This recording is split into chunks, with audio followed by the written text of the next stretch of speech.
नमस्ते भाइयों, मेरे भाई क्लास 10th में हो। अगर आप संस्कृत के अंदर में एक टॉपिक पूरा अच्छे से करना चाहते हैं जो कि समय है, आप सभी को आता भी होगा, बट इस चीज़ को सुनना आपके क्लास 10th के मिड टर्म हो या हाफ ईयरली जो भी बराबरी होता है, प्री बोर्ड हो, फाइनल हो, आपके संस्कृत के अंदर में ये समय आता ही आता है। मैं प्रीवियस पेपर में ऑलरेडी डिस्कस कर चुका हूँ कि पेपर किस तरीके से आया है। तो मेरे भाई ये बहुत आसान ट्रिक है, बस आप 2 मिनट सुन लो, आपके पूरे नंबर हो जाएंगे। कोई से भी समय आप बता सकते हो।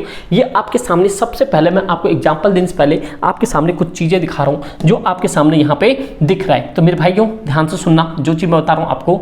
ये कंडीशन क्या है मेरे भाई? ये कंडीशन आपको होता है कि समय 3 तरीके के डिफाइन होता है। एक तो आपके कंप्लीट बन रहे होते हैं, जैसे मान लो 1 बजा तो कंप्लीट 1 बजेगा, फिर आपको 1:15 होगा, मतलब उसे 1:15 कहेंगे, फिर 1:30 बजेगा, मतलब कि 1:30 भी होगा, फिर आपके 1:45 होगा, जिसे कि आप 1:45 भी कहते हो।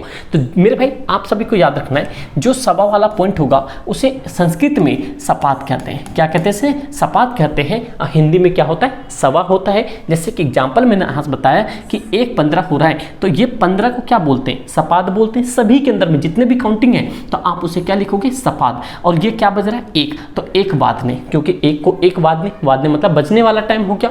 उसी तरह से आपके 30 मिनट को क्या कहते हो? साढ़े कहते हो। साढ़े उसे क्या कहते हैं हम? साध। क्या कहते हैं? साध। ये ऐसा वाला मात्रा भाई, ये क्या कहते हैं? साध। एक एग्जांपल देख लो, जैसे माना मैंने 1:30 बजाया है, तो पहले जो संस्कृत का मात्रा था वो साध लिखा, फिर क्या? 1:15, तो मतलब साध 1:15 मतलब 1:30 या 1:30 बज रहा है। ठीक है भाई।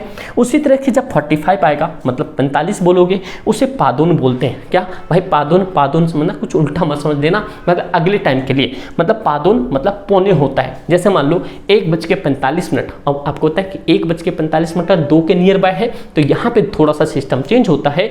एक मतलब पादोन, क्योंकि संस्कृत का वर्ड का ही यूज करना है। पादोन द्विवादनम, क्योंकि अगला 1 नहीं लिखना है, 1 के बाद अगला टर्म लिखना है जो अगला डिजिट होने वाला है। तो 1:45 पे 45 को पादोन कहते हैं, बट वो पीछे वाला मत लिखना नंबर, जो नेक्स्ट टाइम होने वाला होगा वो लिखना। तो जैसे 1:45 का एग्जाम्पल दिया मैंने आपको, तो ये अगला हो जाएगा पादोन द्विवादनम। ये आपके संस्कृत का मसला खत्म। एक एग्जाम्पल यहाँ पे देख लो जो आपके लिए बहुत ज्यादा काम आएगा, स्क्रीनशॉट भी ले सकते हो।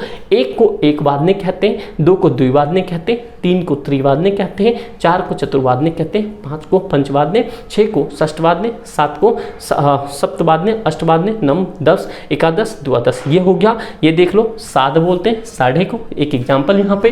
फिर सपाद मतलब सभा को बोलते हैं, ये रहा सपाद। फिर पादुन, ये रहा पादुन, ये रहा द्विवादनम। आपका कहानी खत्म। उससे पहले इंपॉर्टेंट चीज मेरे भाई आप सभी के सामने बस एक ही चीज है, आप लिख के रामबाण। अगर आप लोगों ने क्लास 10th में मिड टर्म देना है या फाइनल में टॉप करना है, तो ये जो सीबीएसई का मार्किंग स्कीम है ऑल सब्जेक्ट का, ये मेरे भाई ऐसा होगा जो ऑफिशियल पेपर है अपने वहाँ के बच्चों का। बस आपको अपने एप्लीकेशन को डाउनलोड करना है एसएस पाठशाला प्ले स्टोर से, लिंक डिस्क्रिप्शन में होगा। और भाई क्लास 10वीं कैटेगरी सिलेक्ट करने के बाद आपको ई बुक में जाना है, वहाँ पे आपको सारी चीज़ें मिल जाएंगी जो आपके एग्जाम के लिए सबसे बेहतरीन चीज़ है, जो कि आपको सबसे सस्ता दामों पे मिलेगा। तो एक बार आप ट्राई करो और पेपर को उसी हिसाब से लिखने की कोशिश करो। अब जो भी आपके नीड है कमेंट चाहिए, और सैंपल पेपर आ गया है, आपने देख भी लिया होगा कि भाई पेपर क्या बवाल आया है। बट टेंशन ना लो, मैं बताऊंगा, इसका भी काम चल रहा है कि क्या पेपर है, कहाँ से क्वेश्चंस बने इस बार और कहाँ से बन सकते हैं। व्हाट्सएप ग्रुप से ज्वाइन जरूर होना और इंस्टाग्राम पर फॉलो नहीं किया कर लेना। ठीक है, thank you so much and जय हिंद।